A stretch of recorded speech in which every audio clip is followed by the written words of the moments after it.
配信150回記念、水木市の開発の歴史を振り返る動画。水木市の開発はすでに4年目に突入して配信回数も150回になったよ。同じセーブデータが3年以上使えてることも驚きだよな。以前は100回分を動画にしたけど、今回は直近50回分のハイライトをまとめていくよ。この50回でもかなり街が拡大したもんな。そうだね。早速101回から見ていこう。101回からはイオン近くの弥生町の開発が始まったね。典型的な郊外をイメージして作った場所だな。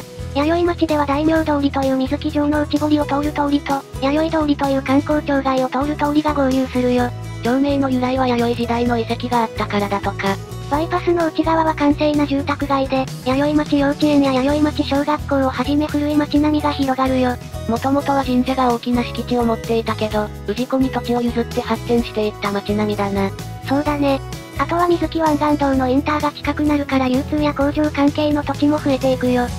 ロードサイドの紳士服店や釣り具店は集合して弥生スクエアという商業施設にもなったね。ロードサイドに色々店があって内側は閑静な住宅街、こういう街が一番暮らしやすいエリアだと思うな。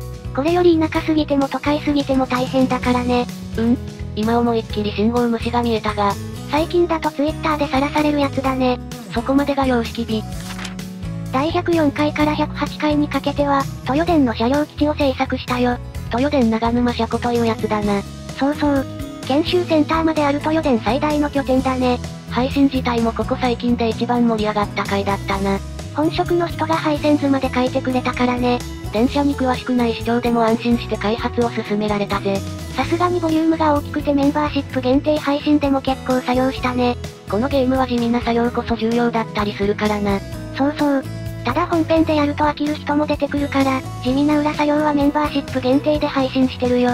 裏作業の回あって105回には車両基地での入れ替えダイヤも設定できたな。ここもワールドカップばりに盛り上がった回だったね。106回からは車両基地最寄りの長沼駅の開発に入ったよ。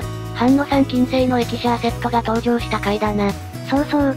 駅自体が2面3線で、駅の東西で高低差があるから難しい駅だったね。最近の駅は全部ホームから組み立ててるものな。山側には UR っぽいマンションも配置。ここはもともと白山という山だから、道路を通すついでに住宅も整備した感じだな。こうして長沼駅とその周辺が完成。お、これは東急8500系じゃないか。その通り。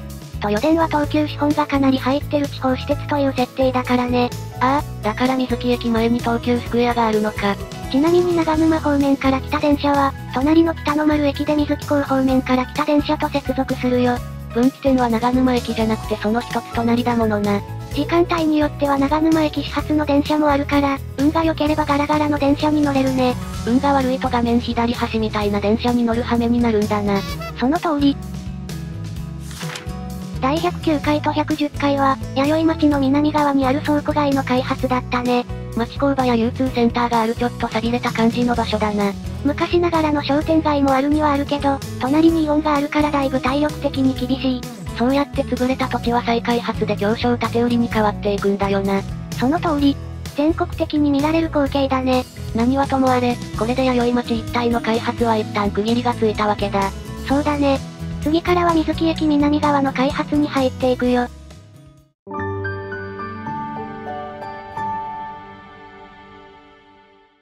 というわけで、第111回からは水木駅南口の開発だね。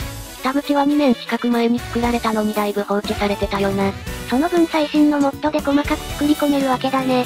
確かに街並みがかなりリアルだな。南口の街並みは川崎駅をモチーフに作っているよ。大通りとアーケード街をクロスさせる計画だもんな。そうそう。川崎駅東口はあの地方都市感がたまらないんだよね。駅の東西で相当イメージが違うもんな。水木駅もそれを参考に、北口は観光買い物観光庁、南口は繁華街という住み分けになっているよ。鉄道が街を分断する日本の街らしい作りだな。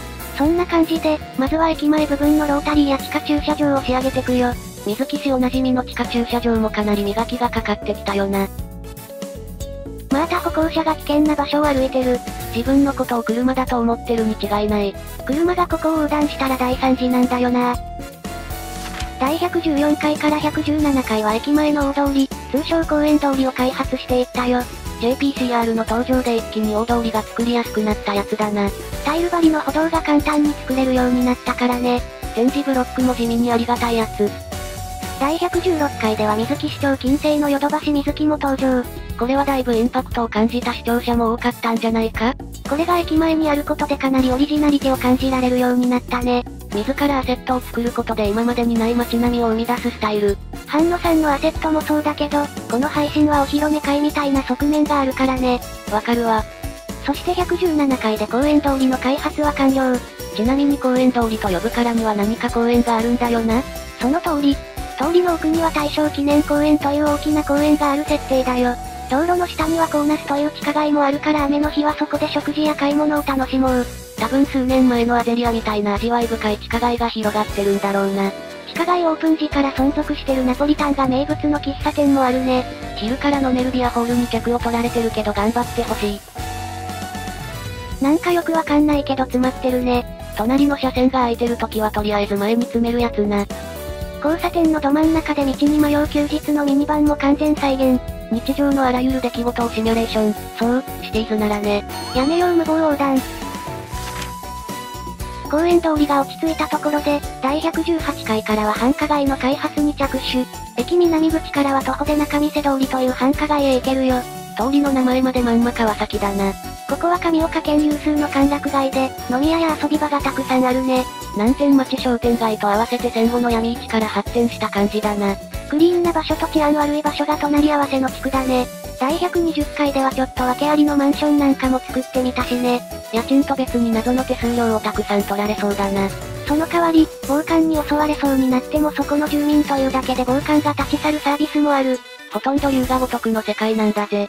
仲見世通りはチェーン系の居酒屋多めだけど裏通りは個人経営の店も作っていったね。この辺はのんべい横丁という名前になったな。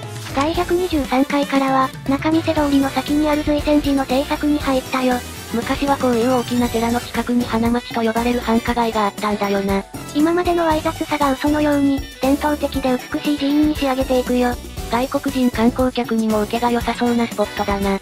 バスの駐車場まであるからツアー対策もバッチリだね。余談だけど、この頃の水木市長は自分の車のエンジンがぶっ壊れて相当テンション低かったぜ。修理に3ヶ月かかってエンジン全交換になったんだっけ。みんなも中古車の保証期間は一番長いものにしような。この配信には人生の教訓がたくさん詰まっているね。まったくだな。そんなこんなで、長らく続いた繁華街付近の制作も一段落。街並みに和風の自社が加わると街の説得力が一気に増えるな。古いものと新しいものを混ぜてくと人の生活とか歴史を連想しやすくなるからね。ちなみに随泉寺では車のエンジンがお祭りされているとかなんとか。バーチャル参拝で徳を積んで今年は車の故障がないことを願おう。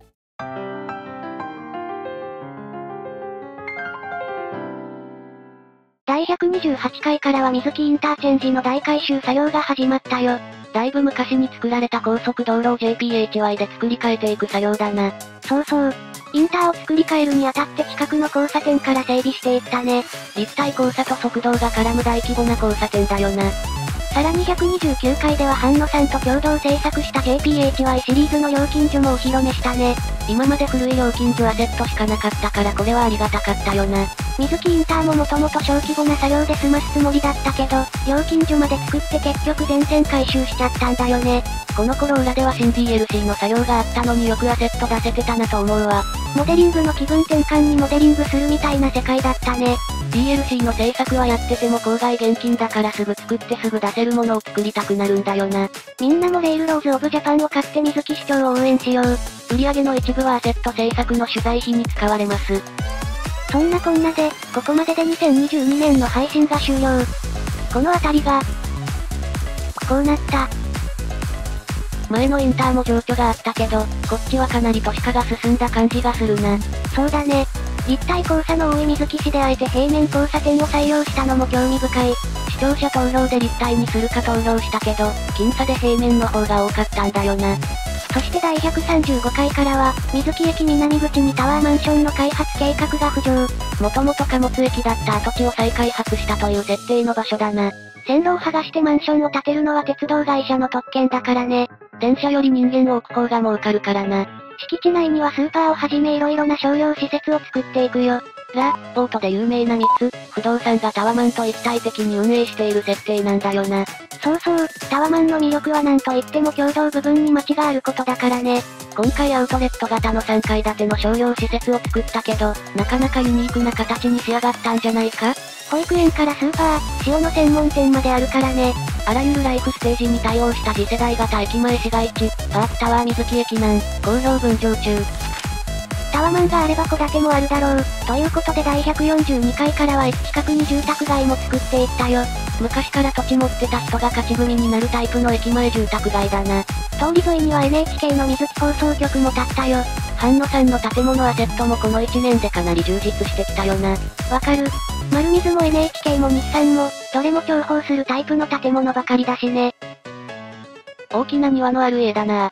実家がこのくらい大きければよかったのに。それみんな思ってるぞ。てなわけで、今回は水木市配信101回から約50回分を凝縮してお届けしたよ。